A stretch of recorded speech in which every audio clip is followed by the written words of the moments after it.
Halloween na! Pag-usapan natin Halloween at Feng Shui. Alam niyo ba, ang Halloween ng Western countries, araw yan ng mga kaluluwa o Feast of the All Saints. Usually, sineselebrate simultaneously every October 31 at November 1. Ang Todos los Santos naman, bagamat malungkot ang origin nito, pag-aalala kasi yan sa mga minamahal nating namayapa na o mga yumao na po. This is yung bagong age natin, o ito bagong tinatawag natin Gen Zers na panahon na. Kung sa Feng Shui, period 9 na natin. In this age and this year, o this age, more past modern na tayo, mas becoming more of family reunion at celebration ang nangyayari sa October 31, November 1 at November 2. Nagiging salo-salo yan sa paggunita ng mga past loved ones natin. At sa Asian China, sa Asian Chinese tradition, mga haunted na house, mga teams na ito ay hindi po ini-encourage dahil nakaka-attract ito ng malakas na mga yin energy o mga mumu o mga negative energy pag-display ng mga kalansay, nakaka-display ng mga bloody, may mga saksak-saksak, may mga nakakatakot although Halloween nga naman, dahil modern age na tayo ngayon, nakakatakot na nakikita natin sa Feng Shui kasi, nakikita natin yung mga bahay na nilalagyan na nakakatakot, nag-i-imprint o naiiwan doon ang mga negative energy. Kaya after ng Halloween party nila, although masaya at maingay naman Halloween party, dahil may mga nilagay silang mga nakakatakot na display doon, natuloy na imprint. Minsan may mga negative na events na nangyayari sa bahay. Pero dahil modern age na tayo, hindi naman bawal mag-celebrate ng Halloween. Meron din naman Feng Shui guidelines kung nais nyo mag-decorate sa bahay nyo po ng mga Halloween, mga displays o yung mga pag-celebrate ng mga Halloween party. Una-una, altar for the spirit. Yes na yes ito. Dahil important aspect yan. Ito sa Chinese culture, our reverence for the departed ancestry. Maglagay ng altar kung saan pwede kayo mag-offer para sa mga spirit, preferably sa labas ng bahay.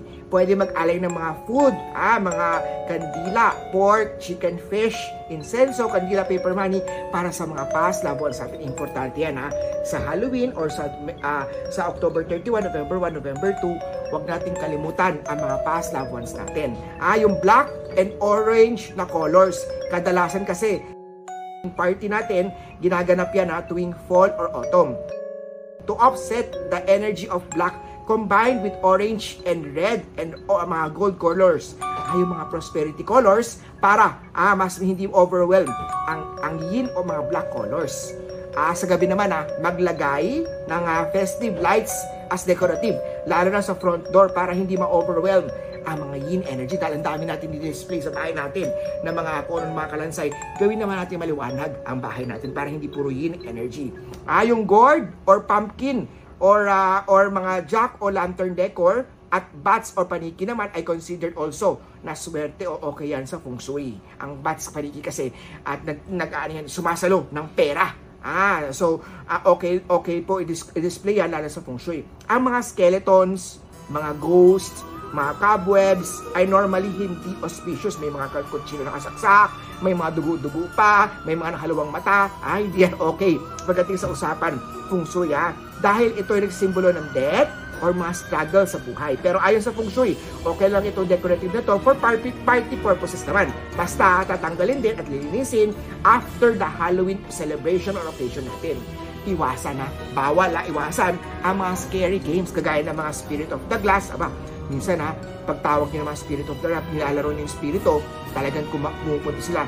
Yung mga iba pang occult, mga rituals na maaaring makatawag ng pinagkakatuwaan, pinaniloloko niyo yung mga spirits during Halloween ay hindi okay. Kahit hindi Halloween, huwag niyo pong papractice, huwag niyo gagawin yan. Maraming mga friendly games na pwedeng gawin kung nais niyo mag-Halloween party or celebration, pero do not attempt yung mga spirits gagambalahin o lolokohin o kukulitin natin dahil lang sa activity ng ating occult. So, yan po ang ilan sa mga Feng Shui tips ni Master Hans Kua sa Halloween Feng Shui. During this Halloween season, i-celebrate at mag-enjoy at kita-kita tayo sa next Feng Shui video with Master Hans Kua.